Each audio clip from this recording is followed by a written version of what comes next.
பின்வரும் வினாவிற்கு சரியான விடையை தேர்ந்தெடுக்க. 9 கூட்டல் 14 10 மாறி இருக்கு. 12 கூட்டல் 16 15 மாறி இருக்கு. 21 கூட்டல் 17 என்னவாக மாறும் அப்படின்னு கேட்டிருக்காங்க.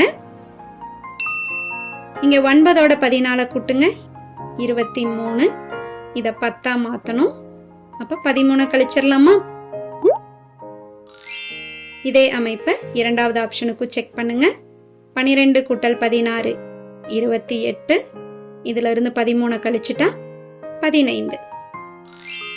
இதே அமைப்பு விடுபட்ட எண்ணுக்கும் பயன்படுத்துங்க. 21ஓட 17 கூட்டினா 38. அதுல இருந்து 13 கழிச்சுட்டா 25.